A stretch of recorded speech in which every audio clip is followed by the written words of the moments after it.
Hi students, it's Dr. Marks, and we're going to look at tourism and its economic impact.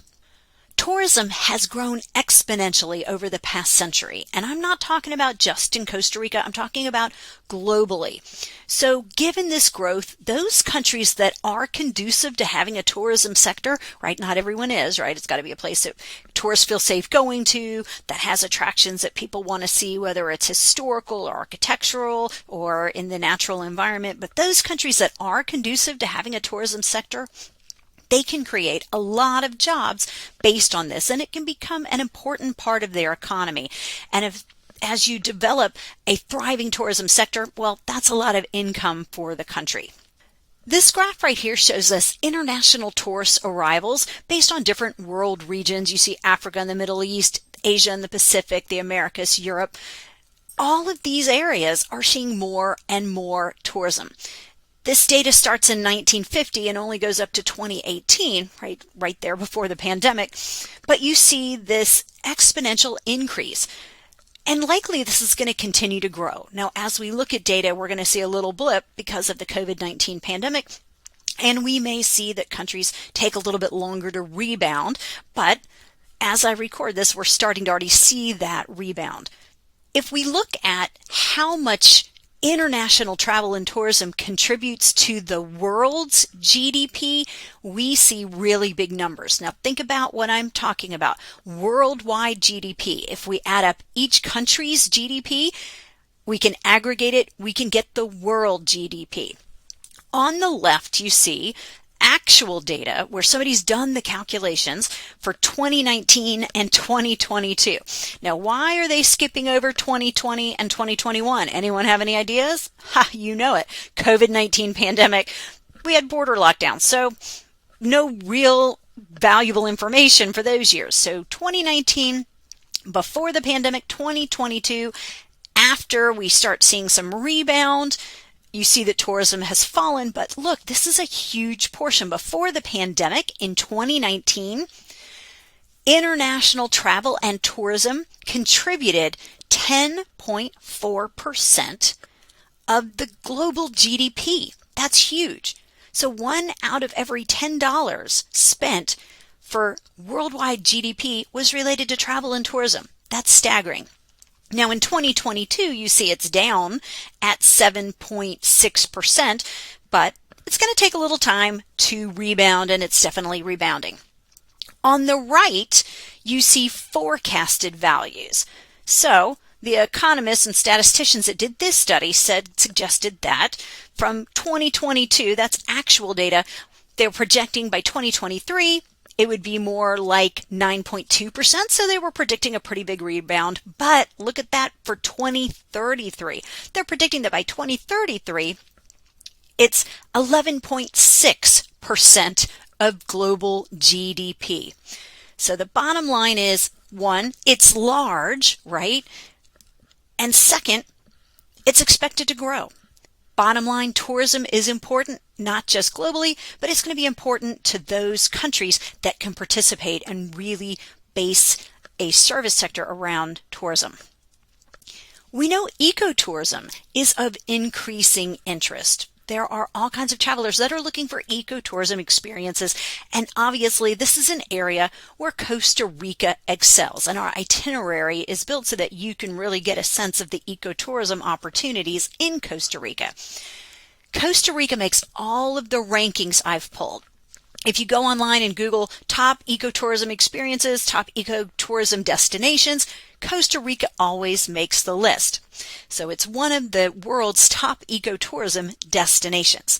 For example, if you look at the Forbes Advisor, you see that Costa Rica actually makes the top 5 countries for ecotourism.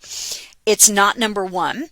Number 1 they gave to Brazil, and number 2 to Mexico, number 3 to Australia, number 4 to Ecuador. Again, it houses the Amazon jungle. Brazil houses part of the Amazon jungle. But number 5, Costa Rica. That's pretty impressive for little Costa Rica. So this is a great opportunity for Costa Rica to differentiate themselves from others, find something that they do well, they do uniquely, and it will attract a lot of tourism, which brings in huge amounts of revenue. This data right here is specifically about Costa Rica.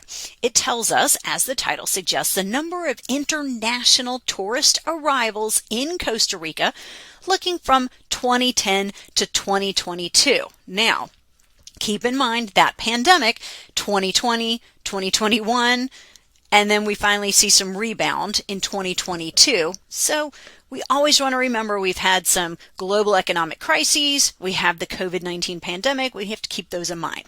Remember what I told you, that it's important to read the axes. You see that we're going across years. That's obvious. Then look at the vertical axis. Number of tourist arrivals in thousands. So what this is doing is telling you how many thousands of tourists show up. But it's measured in thousands. So look at 2019. The number's 3,139, 3,139. But what that really means is 3,139,000. So if I take 3,139 and I multiply it by 1,000, that really gives me 3.14 million. So these numbers that you're looking at are really in the millions. In 2019, more than 3.1 million tourists showed up in Costa Rica.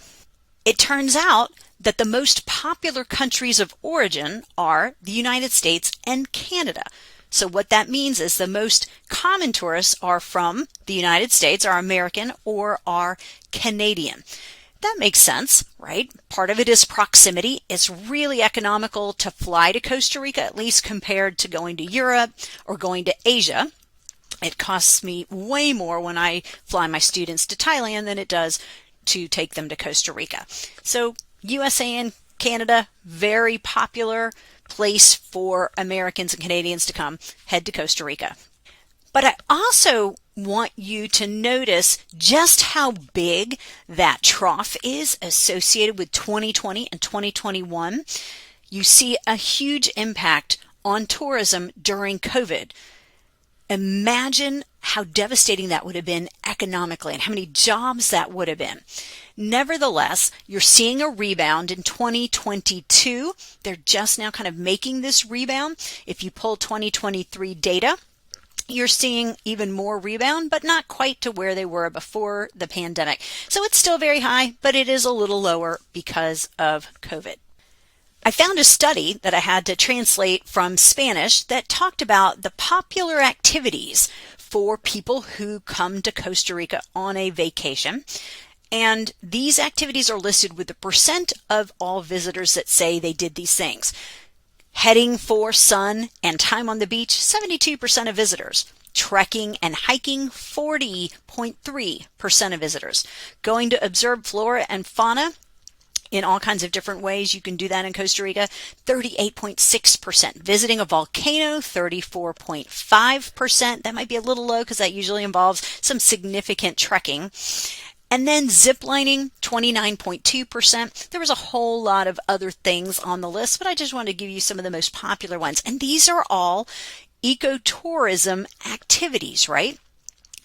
Costa Rica has such a varied geography, and they've made such great investments in ecotourism and protecting their natural land that they can sell a product to consumers, and they can do it with confidence, knowing that consumers are going to come, tourists are going to come and have a really great ecotourism experience. This was another study that I had to translate, so I've put in my own yellow headings. This tells you right here, in years between 2006 and 2022, the average expenditure per person is in the first column. And then in the next column, average stays in number of days. What this tells us, let's just look at 2022. In 2022, the average person is spending $1,590. And the average stay in Costa Rica, 13.5 days. So what can we take away from this? When people come to visit Costa Rica, they spend quite a bit of money. It's not a super cheap place to go. There's many other cheaper places if you want to go on a super cheap vacation. Costa Rica is probably not your best choice, but you are going to be able to do some amazing things at a reasonable value, but you're going to have to spend some money. So people come and they spend a lot of money, but the other thing that you see is that they're staying for quite a long time. People aren't popping over to Costa Rica from the United States and Canada for 3 days, right? That wouldn't be worth it. So when people go, they want to see a whole bunch of Costa Rica. They're staying for a pretty long time. And these are averages, right? Some people are less and some people are more. This is pretty impressive. So when tourists show up, they come ready to spend and they stay for quite a while. I found another study that tells us the distribution of nights spent and where they're spent. Now, this table right here probably doesn't tell you much until I put it on the map. But what I'm going to do is I'm going to take this data and show you that data on the map. So let's do that. And this is 2019, by the way. So here's the different regions of Costa Rica, and this is the proportion, if it adds up to 100%, right? The proportion of tourist nights that are spent in these different areas. And what I think is interesting about this is that we see a pretty good distribution throughout the country. Clearly, the green area, Guanacaste area, beautiful beaches, that is going to be really popular for tourists. And the Central Valley is very popular, but we see all parts of Costa Rica enjoying some of the fruits of tourism, right? It's pretty nicely distributed throughout the country. Now, that doesn't mean every community clearly is not benefiting from ecotourism, but it's interesting that regionally we do see a nice distribution. Of course, when tourists go to Costa Rica and they spend money, this translates into some amount of money, what we're going to call total receipts. So there are total receipts from tourism. In other words, how much money comes in from tourism. Now notice in parentheses, I've got the word direct, and we're going to make some very clear categorizations between the types of spending. But this is total receipts from tourism. And again, you see that increasing trend all the way to 2019, and it's in billions of dollars, right? So if you add up all the people who show up and all the money they spend, it adds in 2019 to about what, 3.8-ish billion dollars, guys. So this is a multi-billion-dollar industry for Costa Rica. Of course, then you see the trough because of COVID-19. Now, it is important to understand that you can find different sources of data, and I was going to estimate something in another way for 2019, and it isn't quite what you would get if you looked at the other numbers we just showed you, right? The average spending, if I use those numbers, I don't get quite the same thing, but it's in the ballpark. So it doesn't matter what study you look at and what numbers, you are going to get billions of dollars. So the answer is always turning out in 2019, multiple billions of dollars come into Costa Rica from tourism, but this is what we call our direct receipts. I'll come back to that in a second.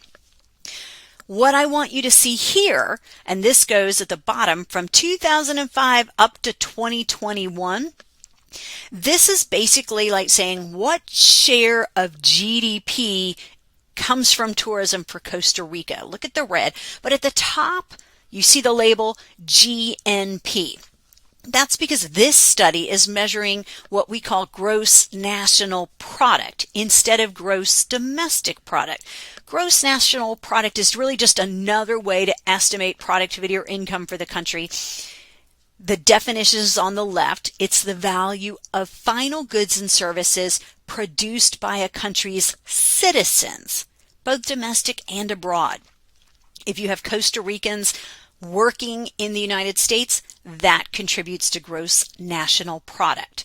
So it's a little bit different from gross domestic product. Remember, the value of all goods and services, final goods and services produced within a country's borders over a given period of time, usually a year. It doesn't matter whether we're looking at percent of GNP or percent of GDP. We're going to probably get somewhat similar numbers, but I want you to see how big they are. Let's start by looking at 2005, and we see that it represented 10%, a little over 10% of gross national product. Then it fell a little bit. Now, remember, there's a lot of reasons for that. It doesn't necessarily mean that tourism is shrinking, because that's not true. It could be that GNP is just rising pretty quickly, right? So don't look as much at the trends. But of course, we do see it's shrinking a little bit, then it really shrinks in 2020 and 2021. Why? COVID pandemic. But again, just because it's shrinking as a percentage of share of GNP, remember, that doesn't mean it's shrinking in dollar value. It's not.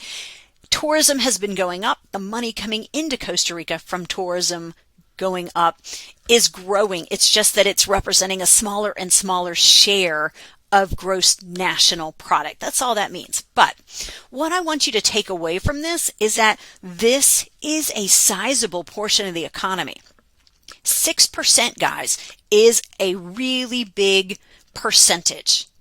Imagine if that went away. That is a huge amount of jobs, right? So we do see some dips.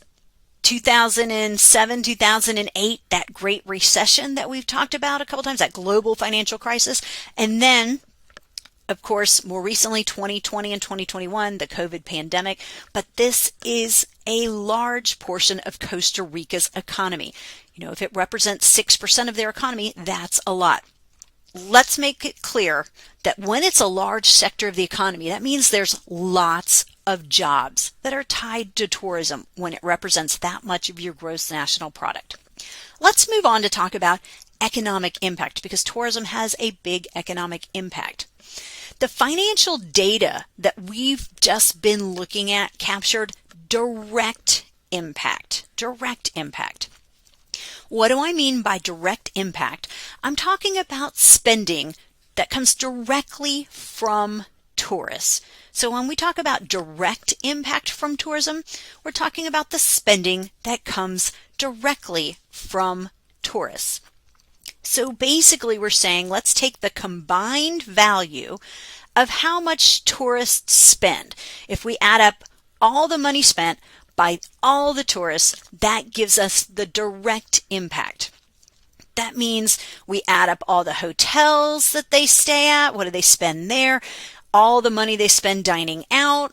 They're going to spend money on taking tours, right? They're going to have guides taking them all over Costa Rica through, zip lining. They're going to go trekking. Add that up. Whatever shopping they've done, because they've bought souvenirs and stuff like that. Coffee, of course. Everyone brings coffee home from Costa Rica.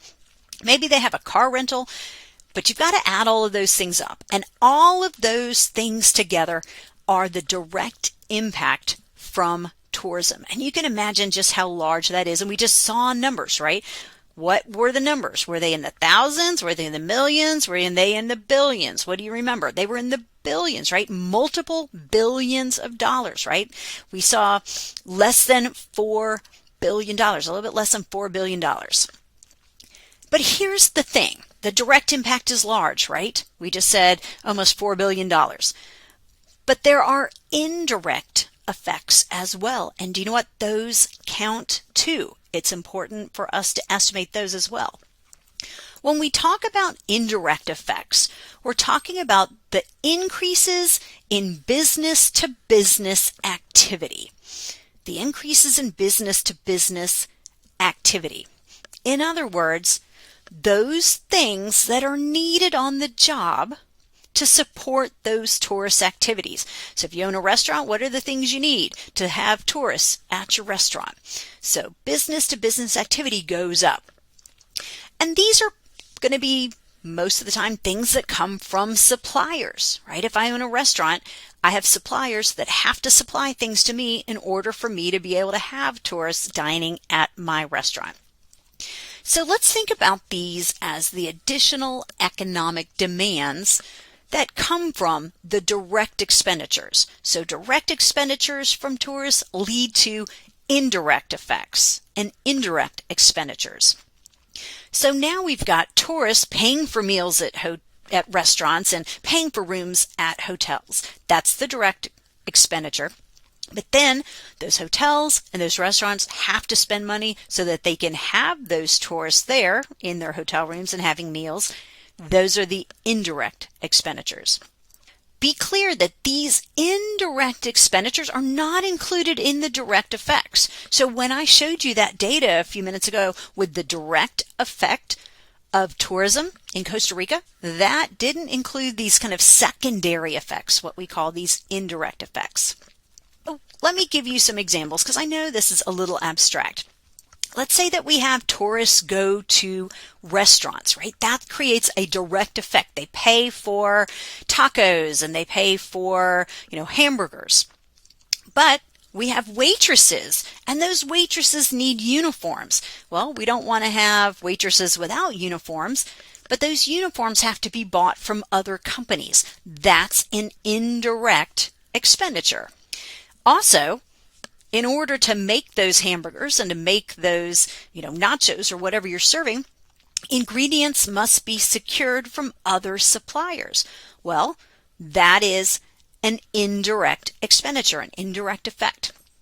And then maybe because my business is so popular, my parking lot gets worn out and it needs to be repaved by a contractor here and then. And that is also an indirect expenditure, an indirect effect. What if I have a tour company and we're guiding tourists in the rainforest? Well, for me to be able to do that, I need to secure buses. Maybe I have to buy my own buses from a supplier, or maybe I'm renting them from a supplier, but that's a secondary expenditure. And then, of course, those buses need to get maintained and repaired, inspected. Again, more indirect expenditures. So now we have direct expenditures. That's the tourist paying the hotel bill. That's the tourist paying the restaurant tab. But then we have the hotels and the restaurants having to pay for other things so that they can do business. And those are the indirect expenditures. Then there's a third category, and these are what we call induced effects. Induced effects. So we have direct expenditures that create direct effects. We have indirect expenditures creating indirect effects, and then we have induced effects. You might call these household effects, and it might be helpful if you think about them as household effects. What we're saying here is that there are owners and workers, and they're being paid at these restaurants and hotels and tour companies, and now they have money in their pocket. Well, is that money going to just stay there in their pocket indefinitely? No. Think about what they're going to do. They're going to take that money and they're going to spend it. So they're going to spend much of this money that they've earned on things like goods and services in the regions where they live. So money is still creating economic impact, right? This stimulates economic activity. So we've got the direct effect of a tourist going in and ordering a hamburger and paying for it. We've got the indirect effect where now ground beef and buns and produce need to be secured from suppliers. And now we have induced effects because the people working at the restaurant have money in their pocket and they're going to spend that money. So there's all kinds of economic effects that are extending from tourism. And we need to count all of it, including these household or induced effects. Let's look at an example.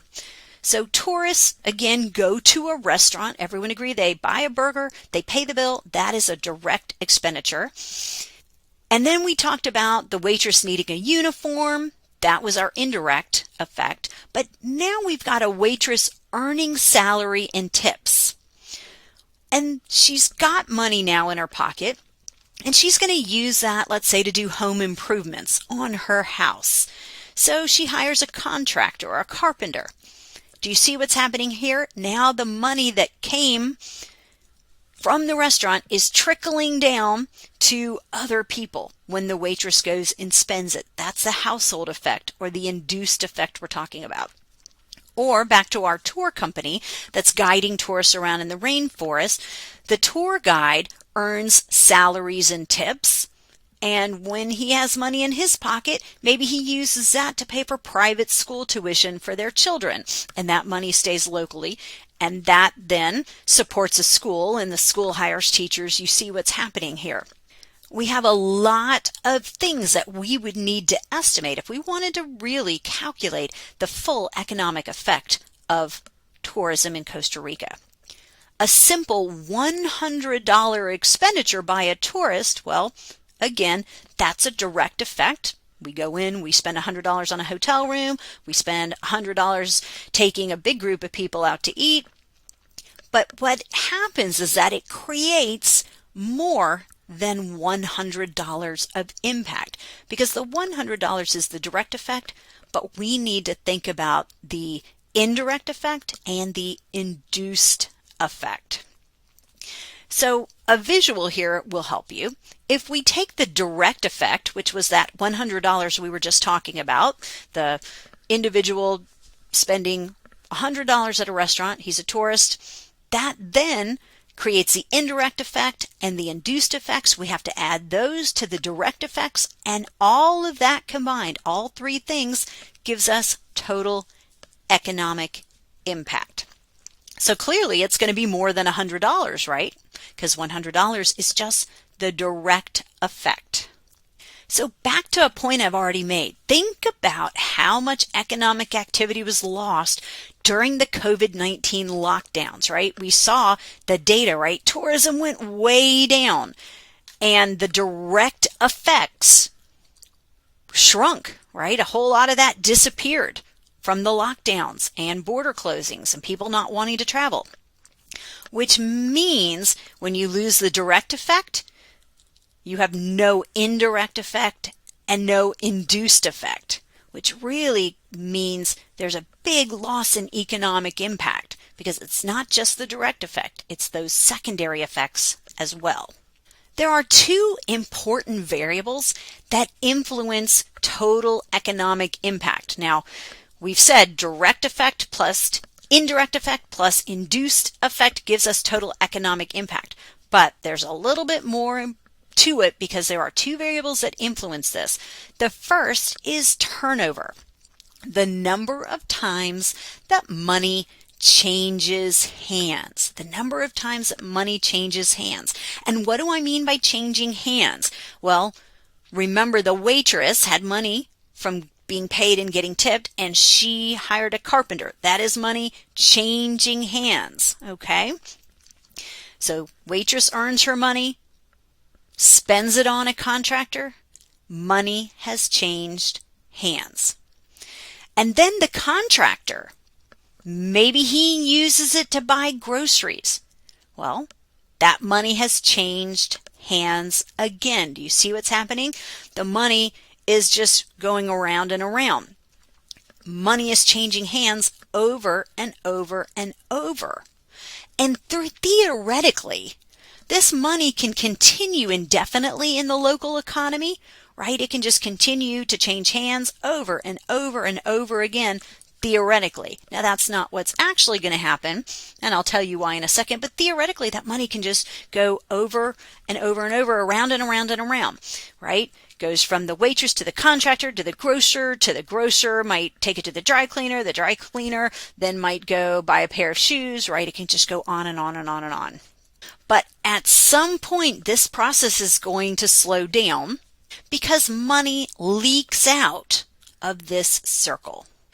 In other words, it stops circulating in the region or the country of interest. It stops circulating because it leaves that circle. The money leaks out. Leakage then is the second variable that affects economic impact. So the first one was turnover, the number of times money changes hands, and then we have leakage. And leakage is how much money escapes the economy of interest, right? Each time money changes hands, how much of this escapes, how much of this money leaks out. That's the idea of leakage. And so when we have leakage, the money's not circulating in the area of interest any longer. It's escaped. It's gone somewhere else. And if it's gone somewhere else, then it no longer creates this economic impact. Let's think about an example. What if we wanted to estimate the economic impact of college students on Farmville, Virginia? And Longwood has done studies like this. So we want to estimate the economic impact of college students on Farmville. So we need to think about direct expenditures and then, of course, indirect expenditures and induced expenditures. But we're going to learn that money leaks out. For example, any money that was in students' pockets but goes to Richmond, or that money goes to Nova, that has leaked out. It's no longer here in Farmville, Virginia. How would this happen? Well, students go home on weekends. They go back home to Richmond. They go home to Northern Virginia, and that money leaks out. Or maybe it leaks out when they buy their clothing on Amazon, right? Because that money is no longer circulating around Farmville. So when money leaks out because they go home and take their money with them, or they buy clothes on Amazon, it no longer stimulates the Farmville economy. And so money has leaked out of our local economy. Now let's suppose that we're estimating the impact of a $100 expenditure in, let's say, a Costa Rican beach town. So maybe we want to just know economic impact on this little Costa Rican beach town. And there's a whole bunch of cute Costa Rican beach towns. And let's say that we think there is 50% leakage. We think there is 50% leakage. Okay, so we're going to have a tourist spending $100 in some Costa Rican beach town, but we think when money changes hands, there is 50% leakage. So each time that money changes hands, half of it leaks out of this beach town. All right, you understand the scenario, right? Each time that money changes hands, half of it leaks out of this beach town under our assumption of 50% leakage. And where could it go in Costa Rica? Well, maybe it goes to the city, because a lot of times you can't get everything you need in a small Costa Rican beach town. And so maybe people like locals are going to have to go to the city now and then, and they take their money with them. We want to estimate economic impact, and we understand that this $100, maybe it's a $100 hotel room in a local hotel, or maybe it's $100 at a restaurant. That is the direct effect, right? It's the expenditure by the tourist. So the tourist is spending $100. But as we've already learned, it's going to also create this indirect and induced effect, right? So we have indirect and induced effects that come from the direct effect. But we have 50% leakage, right? So when money changes hands in this small Costa Rican beach village, we are saying that half of it will stay local, that's $50, but the other half is going to leak out, maybe find its way to the capital of San Jose. All right, now money changes hands again in this local beach town economy, but half of it leaks out. And that means now $25 has been created. So see what's happening. We have a direct expenditure of $100, and then that circulates through the economy, but half of it leaks out. So $50 continues to circulate. That's economic impact. Now we have $150, but then $50 creates $25 more impact when that money gets handed off to yet another person. Half of it leaks out into some other economy. So we can do this over and over and over again until basically we exhaust this, right? So $100 direct effect starts to create these indirect and induced effects. But each time, half of it leaks out. So here's just another visual I've created just to make sure you understand. $100 direct effect creates $50 of economic effect, but $50 leaks out. Then it gets passed to another person, 25 stays local, another 25 of it is leakage, goes elsewhere. $25 gets passed on to somebody else, which becomes $12.50 of local economic impact, but the other $12.50 leaks out. It gets passed to somebody else, right? So now $12.50, you can't do a whole lot with that. So maybe you're buying burger and a beer, and then half of it leaks out, creating $6.25 of economic activity. You see what's happening? We can estimate the total economic impact. So if we do that, if we continue this chain, right, $3.13 is created. Now half of that leaks out, leaving half of it local. You get the idea, on and on and on.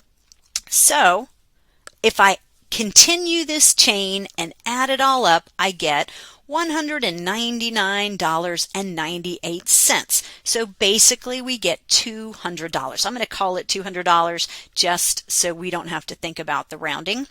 $100 has resulted in $199.98, or what I'm going to call $200 of economic impact, right? Now we can introduce a new concept, the multiplier. So let's talk about economic impact and the multiplier. Now, back to our example, that $100 initial receipt, right, from the tourists, the tourist spending $100, would involve 13 turnovers. If I continue it all the way down with half of the money leaking out each time, right, the money gets passed to the next person and the next person and the next person, and that happens 13 times for a maximum local economic impact of what we said, about $200, right? Rounding it to $200. All right. So $100 has created $200 of impact. From this information, we can calculate the multiplier.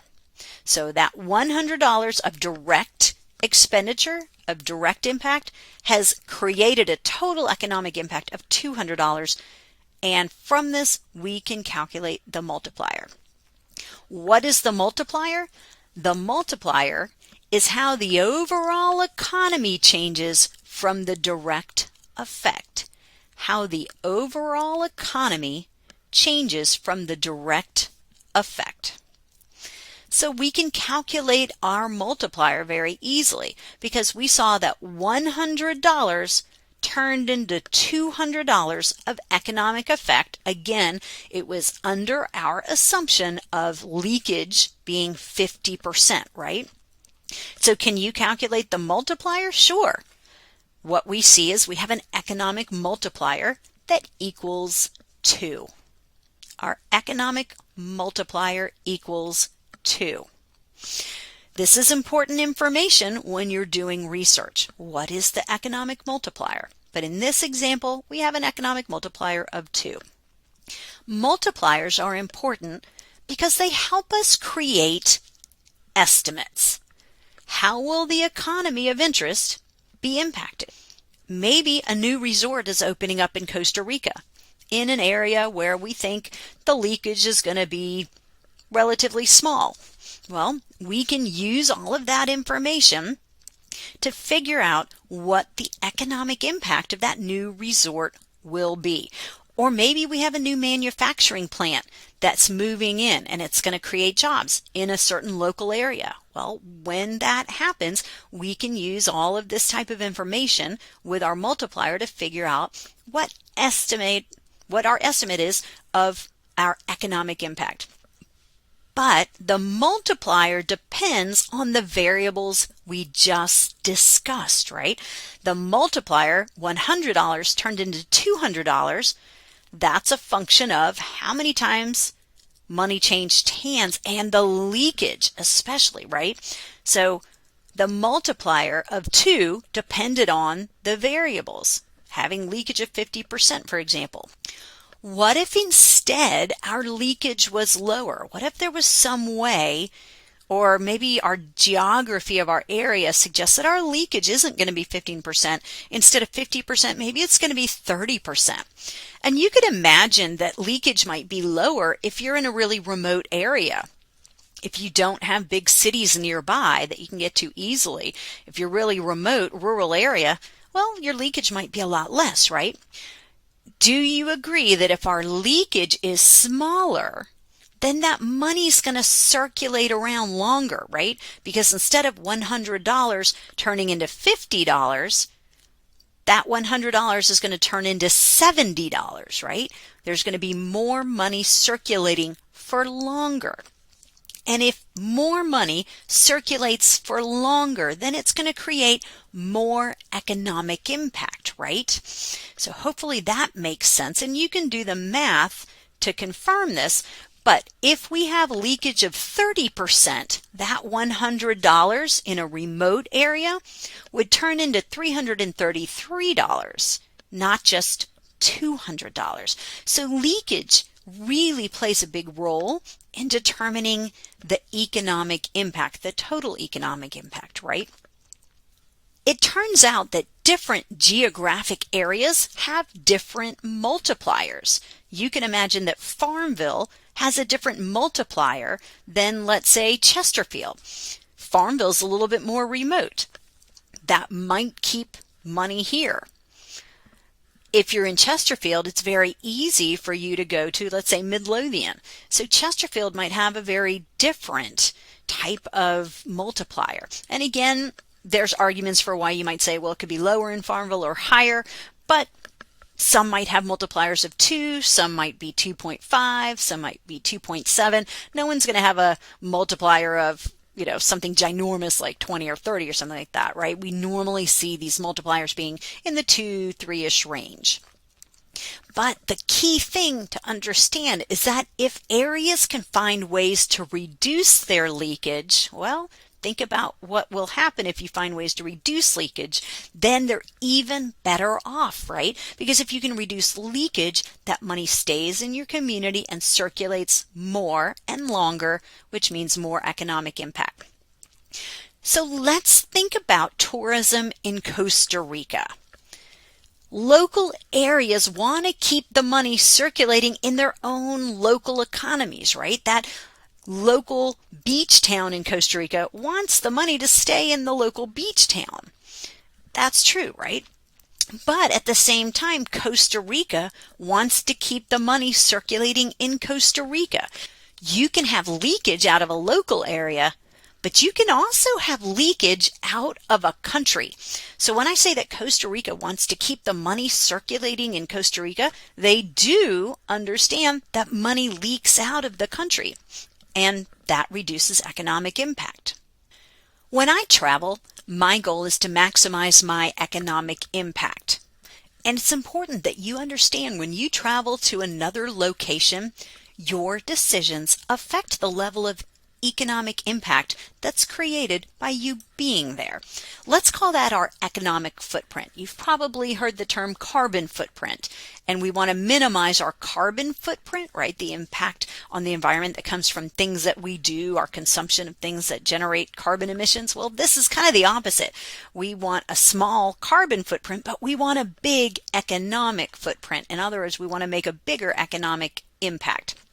So ideally, we want our economic footprint to be as big as possible. But as we've explained, money can leak out of Costa Rica altogether, and that's not good. When that happens, money stops circulating through the economy. How is it that money can leak out of Costa Rica altogether? Well, let me give you some examples. Let's say that you book a resort, you find it online, it looks beautiful, it gets great reviews, and that's how I book things often. But it turns out that it's owned by German investors. Nothing particularly wrong with that. It's a great place. And there will still be some economic impact of you being there, right? Because you're going to spend money, the direct effect, and that will create some indirect and some induced effects because they're paying their workers. Your workers are then going to buy groceries. I'm not saying that this creates zero economic effect, so please understand that's not what I'm saying. What I am saying, though, is that some of the profits might be sent home to Germany. Well, when that happens, money has leaked out. That would be an example of leakage. So profits going home to the origin country, that's where significant amounts of money leaks out. Maybe you go out to eat and you decide to go to the Hard Rock Cafe because who doesn't want a Hard Rock Cafe t-shirt? Well, this is American owned, right?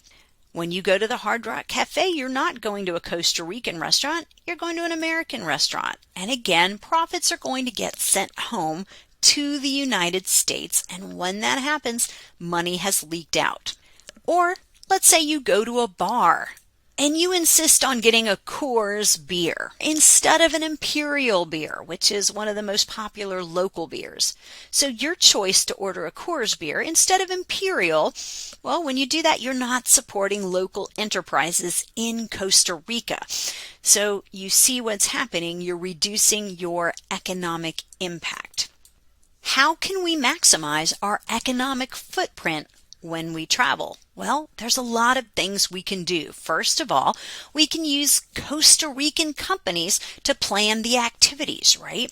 If we use a Costa Rican vendor, like I'm always working with a Costa Rican company to plan my study abroads and not a company like EF Tours. I'm not knocking EF Tours, but it's a Swedish company.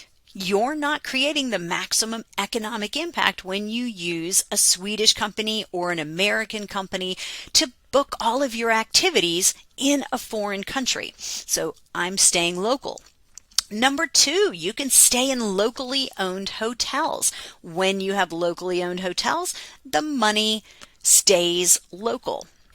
3, you can eat in locally owned restaurants, and that's as opposed to going to places like the Hard Rock Cafe or going to McDonald's or all of those brands you're familiar with. We're going to be eating in locally owned restaurants, and you're going to see a whole lot of locals there. When you shop, shop locally. Buy local products that are made by artisans in Costa Rica. Enjoy local products. When you order that beer, buy the Imperial beer. Try the local brands. If you bring home a bottle of alcohol, make sure it's Costa Rican alcohol. It's not always that easy, right? You don't always know who owns a resort or who owns a restaurant, and sometimes you just need to go to the local Walmart because that's convenient and you know you'll find what you need. I'm not suggesting you should never do that, but it is a good idea when you can to try to support the local businesses, the local communities, the local families, again, with the idea of reducing the leakage, which creates the largest economic impact. So guys, let me know if you have any questions about this. Thank you so much for listening, and I hope you have a fantastic day.